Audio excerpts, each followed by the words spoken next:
What is going on, you guys? So right behind me is the Mini GP3. This is the third GP Mini that has ever been created. And if you guys have never heard of GP, it's basically the most race-inspired Mini that the lineup makes. So this is the most extreme Mini from the factory that you can get. And on top of that, this has the most power that a Mini two-door has ever had. This has 302 horsepower in a car that weighs a good amount under 3,000 pounds. So in this video, we're going to go fully in depth. We're going to check out every single detail about this all new Mini GP. So let's go ahead and get started.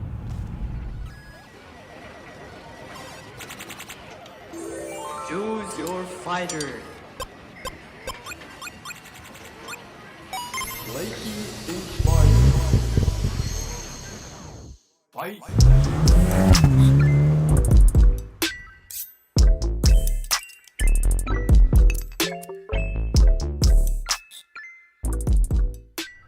All right, everyone, let's go ahead and check out the third generation Mini GP.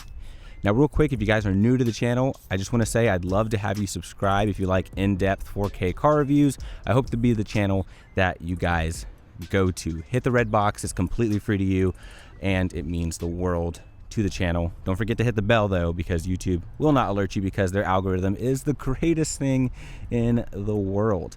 Now, let's go ahead and jump right into this price. This is about $46,000, and that's a lot of money for a Mini. Usually at that point, people are looking at BMW, Mercedes, the more, I guess, well-perceived brands when you think of spending a lot of money on a car. However, the past 7 days have given me a great insight as to what this car truly offers, and after have driven the new Civic Type R a few weeks ago, I have a very fresh perspective and I guess comparison in my mind as to where this fits in. So let's go ahead and talk about this color. This is Racing Gray Metallic. And this is the only color you can get on this car. You cannot get any other color. So you better like gray with red accents, because this is all you're going to get. And then as you come to the front, I personally like it. I like all the black accents. Some people say it looks like a bug, and by some people, I mean my wife. She thinks it looks like a bug, but I personally really like it. I think it's cool, it's quirky, and that's what Minis are known for. So I guess in that regard, it really lives up to what a Mini is supposed to be, and that's a funky, quirky looking little car. As you come to the middle, you have the blacked out Mini badge, blacked out hood scoop, which is not going to be functional, at least I don't think. I'll talk more about that as we go under the hood. Blacked out headlight housings, which look really, really cool. It's even going to say Mini here on the inside, which is awesome. And then obviously full LED lights. The LED ring on here looks even more prominent because everything is blacked out, so it's very visible. I love the way that this thing looks. And then at night, you have tons of just bright lighting, low beams, high beams. Now as we move back down here, you're going to have these chili red accents located here in the middle. GP badge in chili red. This bottom portion finished in chili red. This is going to be fake, no functionality here, but the rest of this is functional. That's functional. This is all functional. This is functional. So basically this area and this area. You guys can see that little hood bulge right there, which was originally for the supercharged Minis. So it's interesting that they still have it, but I think it looks cool. And I also like the 911-esque style flare you get over the headlights right there. Now let's go ahead and move to these fender flares. You guys can get a good look at how much these things stick out, and I think they're so cool. A lot of people think they look tacky, but don't ever listen to the internet, because seeing this thing in person, it is so aggressive, and so many people have said how cool this thing looks. Despite what people may say on the internet, once they see this in person, they think it's the coolest thing ever. But if you get close to it, you can see a lot of that carbon weave, because it is a carbon composite. And it looks so, so cool. And then you have your specific number stamped on both sides on the front as well. You even have a little, I guess, accent in that carbon composite, which looks really cool. Now let's come to these wheels. These are the lightest wheels Mini has ever put on a production car. They're about 20 pounds a piece. I don't know if that's including the tire, but they're pretty light. And then they're wrapped in these super aggressive hand-cooked Ventus S1 Evo Z tires. They're basically like cup tires. They're super, super sticky. We'll check them out once we take it for a drive towards the end of the video. And then you have these upgraded brakes back here to make sure that you can stop this car just as quickly as you can accelerate. Now, as we come up, you have your blinker here with this nice little accent located right there. This red decal here, which it's just a random shape in my personal opinion. I don't really know what that's supposed to represent. And then as you come to the side profile, you guys can really see how much of like a toy RC car feel this has. But I think that's kind of cool. You don't see things like this on the road, and so that's what makes this car really special. And as you come to the back, you guys can see this huge wing. It says GP, and this thing is massive in person. If you think it looks big on video, I promise you it's even bigger in person. But chili red here, chili red accents in the middle. It looks really cool through the inside. You can definitely see right through this thing. And there's just lots of cool functionality here. There's a little indent here, which is meant to basically clear the antenna. So when you lift it up, it's just a space for the antenna to go in, which I thought was pretty hilarious. And then once you're back here, you guys can really get a good look at all 4 of those wide body composite pieces, and it looks very, very cool. You do have the Union Jack headlights, which are blacked out as well. At night, you can see it very well, and it just adds a cool characteristic to the car at night.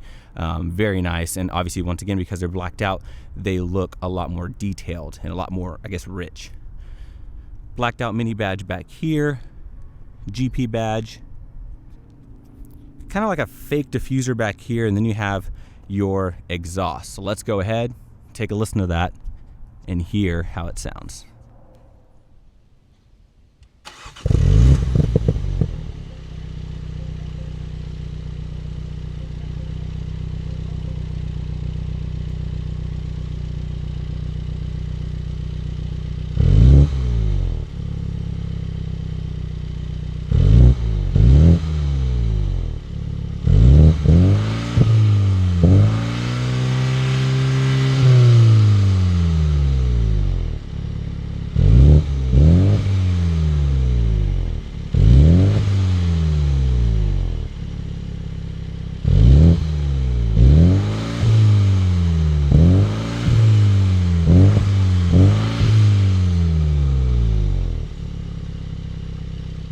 All right, so here's your key for the Mini GP. You have your unlock. Your lock is going to be the mini symbol. Right below that, you have your hatch release, and then your panic at the very bottom. Off to the side, you have a button that releases a physical key, so you can get in and out of the car if this battery were to die, or if the battery on the car were to die. That way you can get all of your belongings. It says Mini on the back, but there's nothing on here to signify that you have a GP, at least not through the key. It's pretty much the standard Mini key you get on every other Mini. Now, as you guys can see, there's no buttons, there's nothing here, so you don't get keyless access, so you have to use your key to get in and out of the vehicle, which, if you have things in your hand, can be a little frustrating. But, you know, this is all for track purposes. So let's go ahead, get in, and check out the rest.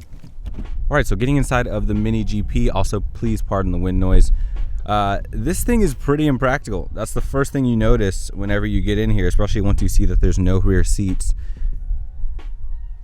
And usually with a Mini, they're pretty practical, but remember, the GP is the most track oriented, so it's supposed to be impractical. It's supposed to be a little bit more hardcore. Now let's talk about the materials used in this car. So this is going to be not a hard touch plastic, but it's not soft either. So if you guys can hear this, that's that material, and then the hard touch plastic is down here. So it's not the same, you know, material, a little bit softer, but it's also doesn't have like any give to it. Right down here, you have a little bit of give for your armrest. Piano black there, window controls, mirror controls, a little speaker there. You have this really cool black GP branded door sill, and it is going to have this nice like brushed look to it, if you guys can see that. And then as you come to the pedals, I've always loved the pedal setup on here. I love how the accelerator pedal kind of looks like a surfboard, and then you've got your brake pedal, and everything's going to be aluminum with your rubber grips there as well. Obviously your hatch release, and then your trunk release, you do have to pull it twice. Full manual seats. Now the material on here is not bad at all. You do have some leather here. You've got this really cool fabric located right there, some red stitching there, and then you have this square pattern with this basically microfiber insert there, and that's going to run up the middle of the seat. It is going to say GP right there up top, if you guys can see that at all. And then the side bolsters are actually pretty good. And then obviously you have red seat belts, because red seat belts are always cool. Now over here off to the side, you'd have your lighting controls, interior illumination, manual steering wheel. It is going to go up, down, and then it can telescope as well. Let's go ahead and hop in though, and we'll check out the rest. All right, let's go ahead and shut the door on the Mini. Not bad. Now, it sounds quiet now, but trust me, once you get on the road, it is very, very loud. Now, upon getting in, you notice that this is a pretty standard cabin. The only differences really are going to be this GP badge, which is basically going to have your vehicle number imprinted in there, and this entire piece is going to be 3D printed, so it has this really cool look to it. And then other than that, you have a new gauge cluster, which we will check out right now. To start, I have always loved the start stop on this. Nice little trigger right here, foot on the brake, and then you're gonna push down.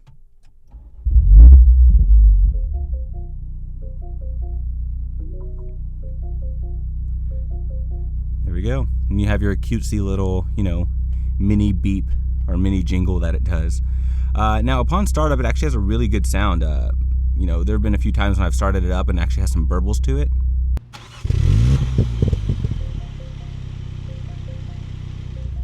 Unfortunately, that is the extent of the burbles. You may occasionally, and I do mean like very rarely, get a burble during like a downshift or upshift, and even when you do, it's very subtle. So I think an exhaust on this would do this car much good. Now let's go ahead and talk about the interior quickly. It's pretty much standard Mini, so there's not too much to go over.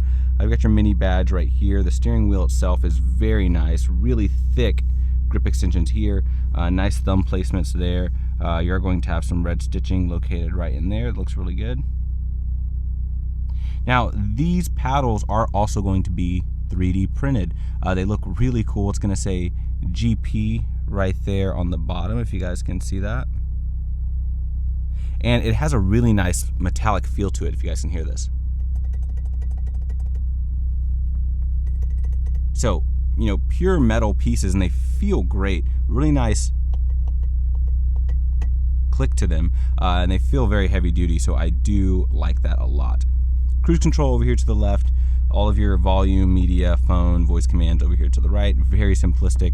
You're going to have your wipers over here. You do have automatic wipers, and over here to the left you have your blinkers, and the BC on the very end is going to be to control the few options that you can control, which is literally just down here at the bottom, where you can cycle through average MPG, miles per hour, trip monitor, and then things like that. But other than that, you cannot adjust this gauge cluster. It's pretty much set as it is. It's going to say GP up top. Everything's finished off in a nice red, and you're going to have a nice little checkered racing flag there to the left at the limiter for your RPMs. Now this is the same thing you get on the Mini Electric. However, the Mini Electric setup is going to be different, obviously, because it is electric. Other than that, it's very simple. I do like the matte finish, but at some angles you guys can already see the glare does get bad enough to where you can't really see what's going on. So though I like the fact that it isn't super glossy, it doesn't really do me any more of a benefit versus it being a matte finish.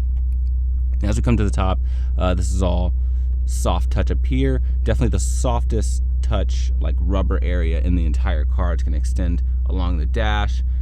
Usually you would have a little speaker right here, but this one does not. This is just going to be another vent to blow onto your window for defrost and things like that. We've already pretty much seen this. And then you have your center display here, which once again is standard on all Minis, and it's pretty good. So you're going to have Apple CarPlay, as you guys can see right now. It is wireless Apple CarPlay, which is both good and bad. It's good because I can actually utilize this phone charger right in here, which is funny. I swear I could have sworn I had my phone in there, but it is in my pocket. But you guys can see here the phone charging. It's a really nice setup. However, if you have a big phone, it will not fit in here. That is the downside about this setup. This also doubles as an armrest. It's very soft. You can lift that up And sometimes there's storage space under here, however, in this one, there is no storage space. Nothing right there. So you're better off just getting that out of your way, especially if you want to utilize this handbrake, because this does awesome handbrake drifts.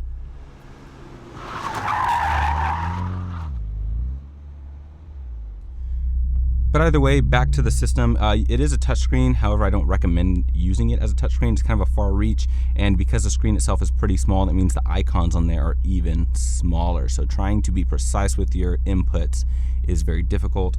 You do have to utilize this, which really isn't much better. It's very small here. As you guys can see, my fist is bigger than like the entire setup. So this tiny little guy here, you use to go back and forth, your menu, then all of your corresponding buttons back, and then options. So I can use that, go through my different setups and everything like that. Now you don't have ambient lighting or anything like that in here, but what you do have is this setup here, which is pretty cool. So if I turn the AC to cold or hot, it'll have a red and a blue side, and then you can see a white part in the middle that'll go left and right. It also does the same for your volume. It'll do the same for fan speed, and even cooler than that, it will also do it for your rev. So this will actually become a rev counter. Your red line will be here, and then when I rev, you guys can see that there. How cool is that? Just a nice little detail. Definitely very quirky and very Mini-esque. As you come down here, you have dual zone climate control. Right down here, you are going to have heated seats for both sides. Automatic start-stop, your starter there. Traction, which is also your GP mode. I've spent forever looking for a GP mode button, and there's not a GP mode button. There's literally this traction, and then you hit it once, and watch this. GP mode activated. So it's basically your dynamic stability control, but slightly tweaked to make it into GP mode. And what it says is it's a sporty driving experience due to later intervention of suspension control systems. So basically it's a recalibrated version of your dynamic stability control. So we'll test that out a little bit later, see how that actually works. And that is GP mode off. Right back here, you're going to have a USB-C and a USB, as well as a 12-volt, 2 cup holders. Your nice little shifter here with this nice red accent there. Red contrast stitching with your leather shift boot. Drive, manual mode, pull down to upshift, push forward to downshift, just like it's supposed to be, so I do like that. And then you throw it into reverse, and you have a pretty decently high-res backup camera with your guidance lines that will turn with the steering wheel. You don't have the 360-degree camera though, unfortunately, and you do not have, you do not have parking sensors as well. So park, it's gonna be right up there. Then as we come back, where he talks about this, where he talks about this, so let's go ahead and get into here. Standard glove box, standard mirrors, they are not going to be auto dimming. Your interior illumination up there, not LED, and it is a little too far up for it to really light up my area. So my arm is fully extended. Your SOS, your mirror, it doesn't have a light. Does it extend? No, it does not. It's pretty much going to be it for the interior. Let's go ahead and check out trunk space. All right, so coming to the back of the Mini GP. Now, trying to open it, all you have to do is push this little button. It's located right behind the Mini symbol. You don't have keyless access. So like I mentioned with the door, you don't have a way to get in and out of the car without pulling out your key and physically hitting the button. So if this is locked and you can't get to your key, you have to go inside, hit the hatch release, and then get in that way. So there is that, and if you have things in your hands, it can be a little frustrating, as I have experienced this week. Now, coming back here, you have a very interesting setup. So as you guys can see, there's no rear seats back here. You're gonna have like a GP logo stamped there into the back, and then you've got that big red bar back there, and you would think this is for structural rigidity, which I feel like it has to add some sort of rigidity somehow, but Mini legitimately markets this as a cargo protector, so it prevents your cargo from flying up into the front seats and getting everywhere, distracting you, and then causing you to crash. So yeah, that's very interesting. I thought that would have been something that was legitimately put there to be basically a structural rigidity part, but it's not, unfortunately. And then in terms of storage space, you have a small pocket here, like I guess a lower level there. And that's really the only place where you can put things that you can be confident they're not going to fly into the front. Because even with this, if you have smaller items, like let's say a backpack, it could still slide under there, move around, just make a lot of noise back here. So this is by no means a very practical vehicle. This is really meant to go on a track, to go fast, and it just doesn't seem like it's built to be like a daily driver, if that makes sense. But either way, that's what the back of the Mini GP looks like. So let's go ahead and see what powers this thing. All right, coming under the hood of this Mini GP. This is the most powerful and the fastest Mini that has ever been produced. So this is gonna be 301 horsepower, 331 pound-feet of torque. Now, if you guys know about the Clubman JCW, that has the same amount of power.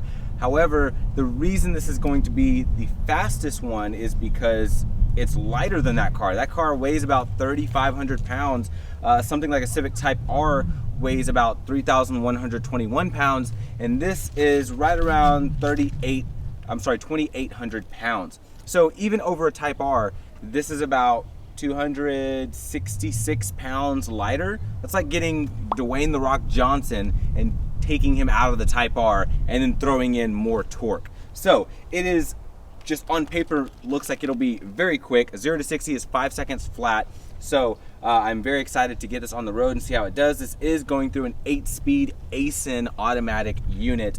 I've heard mixed things about it, but however, I'm gonna come to my own conclusion and see how this transmission does. And as we all know, that's only going to the front wheels to these super sticky hand-cooked tires. So let's go ahead, get this on the road and see how it does. All right, you guys, driving the Mini GP. We're on Ortega Highway. Make sure no one's coming.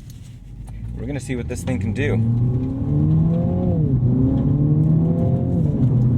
All right, so going into my first corner here. Whoa, I can really feel that limited slip pulling me in. It really pulled me in. So on the power now, oh, and it just drags. That is so cool. Wow. Oh my goodness, and we are going downhill, so it's a good opportunity for me to test these brakes. Jeez, it changes direction so well.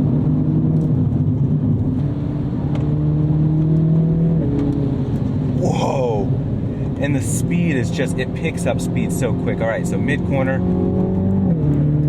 Oh, you can get on the gas and it just goes.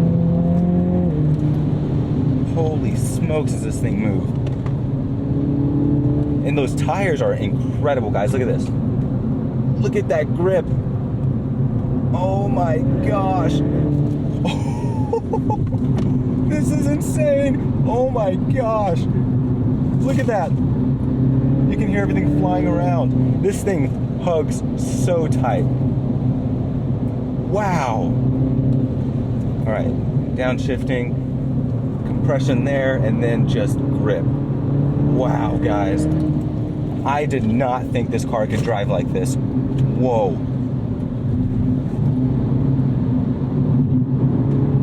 And the transitions are good. Look at that. On the power mid-corner. What? The brakes are really good. They're holding up very, very well. And then we've caught up to traffic. My word, you guys. Wow. And like my forearms hurt because I'm just gripping this steering wheel so tight, and I'm really trying to control that torque steer.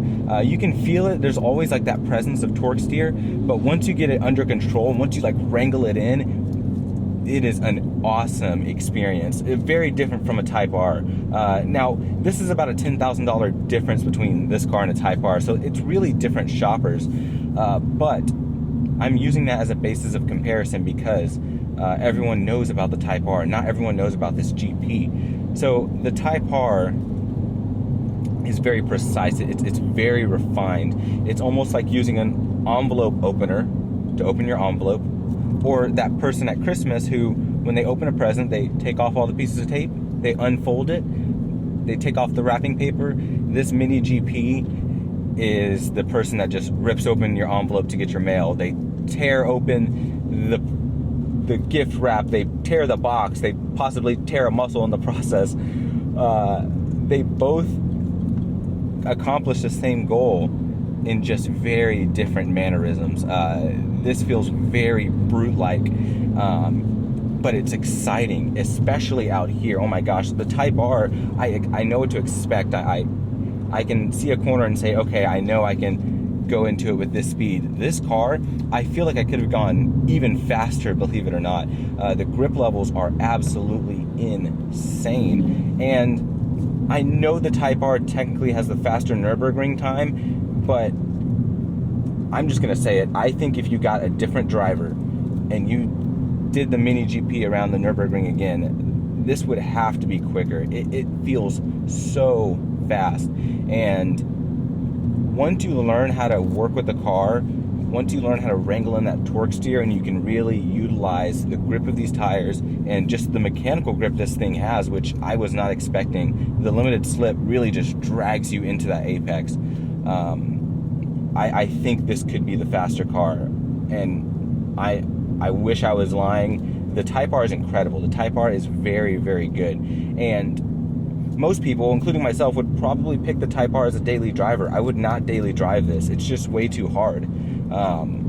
This is definitely a weekend track kind of vehicle, but man, would this be a blast on the track, you guys. It is such a car. Let's talk about the automatic, because a lot of people do complain that it's only automatic. I couldn't imagine trying to work a manual and control that torque steer with one hand. It would not be safe, really. So whereas the Type R has the manual for engagement, this has a different level of engagement that you don't get on the Type R. You get that slightly scary feeling. You get the excitement of feeling the power literally move the front axle around. You have grip levels that are, quite frankly, absurd, and the power is just so good. The surge and the push that you get is a good amount above what you would get in a Type R. It's another thing I'd also like to see is a drag race between the two, because from the seat of my pants, this feels a decent amount faster. Alright, so before we go, let's do a little launch control. Make sure you're in GP mode. Foot all the way on the brake, floor it. It'll say launch control active. Whoa! And 60. No doubt this can hit the 5-second 0 to 60 that Mini claims. No doubt. If anything, it feels a little bit faster, and it really doesn't launch at a high RPM. It launches at about 2,000, but it does do a good job of putting the power down. You don't have wheel hop. And surprisingly, if you hold the steering wheel really tight, it really mitigates a lot of that torque steer.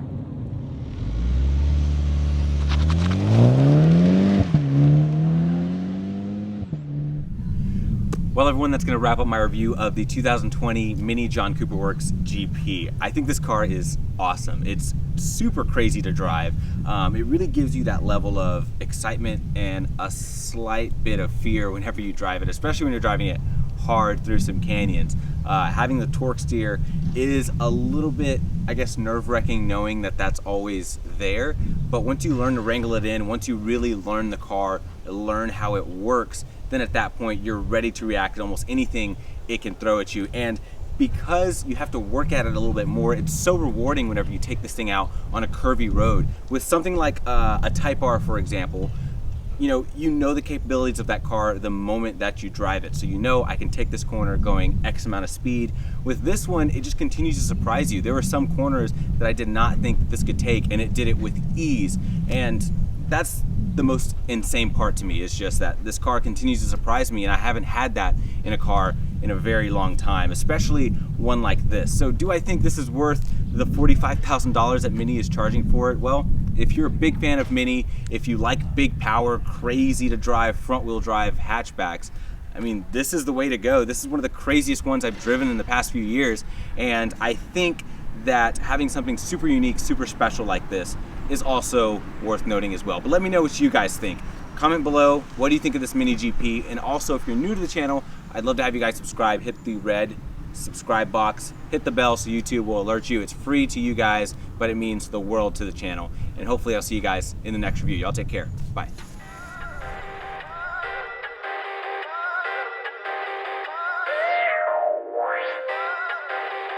Fight!